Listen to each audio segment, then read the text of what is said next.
നമസ്കാരം, VCV ന്യൂസിലേക്ക് സ്വാഗതം. ഞാൻ VC മനോജ്. ആദ്യം പ്രധാന വാർത്തകൾ നിങ്ങൾക്കായി അവതരിപ്പിക്കുന്നത്.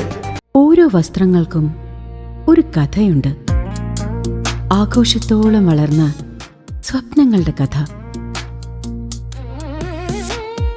Beauty silks. വാക്കുകൾ നിശബ്ദമാകുമ്പോൾ വസ്ത്രങ്ങൾ സംസാരിക്കട്ടെ.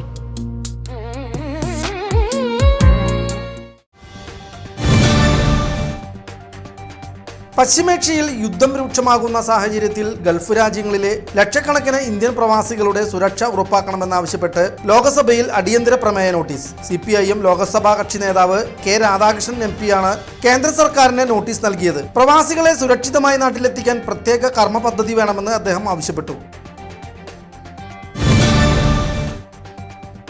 തൃശൂർ മെഡിക്കൽ കോളേജിൽ നിർമ്മാണം പൂർത്തീകരിച്ചതും നിർമ്മാണം ആരംഭിക്കുന്നതുമായ വിവിധ പദ്ധതികളുടെ ഉദ്ഘാടനം നടന്നു. ആരോഗ്യമന്ത്രി വീണ ജോർജ് പദ്ധതികളുടെ ഉദ്ഘാടനം ഓൺലൈനായി നിർവഹിച്ചു. 22.53 കോടി രൂപ ചെലവഴിച്ച് നിർമ്മാണം പൂർത്തീകരിച്ച വിവിധ പദ്ധതികളുടെ പ്രവർത്തന ഉദ്ഘാടനവും 4 കോടി രൂപ ചെലവഴിച്ച് നിർമ്മാണം ആരംഭിക്കുന്ന വിവിധ പ്രവൃത്തികളുടെ നിർമ്മാണ ഉദ്ഘാടനവുമാണ് നടന്നത്.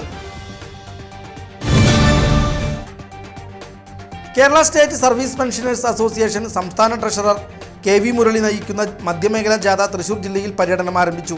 വടക്കാഞ്ചേരി താലൂക്ക് ഓഫീസിന് സമീപത്തു നിന്നും ആരംഭിച്ച ജാഥയുടെ ജാഥാ ക്യാപ്റ്റനെ ഹാരമണിയിച്ച് സ്വീകരിച്ചുകൊണ്ട് UDF ചെയർമാൻ TV ചന്ദ്രമോഹൻ ഉദ്ഘാടനം നിർവഹിച്ചു. സ്വജനപക്ഷപാതവും ധൂർത്തും അഴിമതിയും എങ്ങനെ രാഷ്ട്രീയവൽക്കരിക്കാമെന്ന് ചരിത്രത്തിൽ തെളിയിച്ച സർക്കാരായി ഇടതുപക്ഷ സർക്കാർ അധപതിച്ചുവെന്ന് TV ചന്ദ്രമോഹൻ പറഞ്ഞു.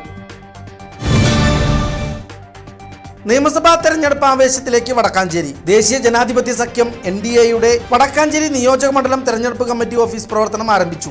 വടക്കാഞ്ചേരി ബസ് സ്റ്റാൻഡിന് സമീപം സജ്ജമാക്കിയ ഓഫീസ് മുൻ DGP ഡോക്ടർ ജേക്കബ് തോമസ് ഉദ്ഘാടനം ചെയ്തു. വരും ദിവസങ്ങളിൽ മണ്ഡലത്തിൽ തെരഞ്ഞെടുപ്പ് പ്രചരണം ശക്തമാക്കാനാണ് NDA തീരുമാനം.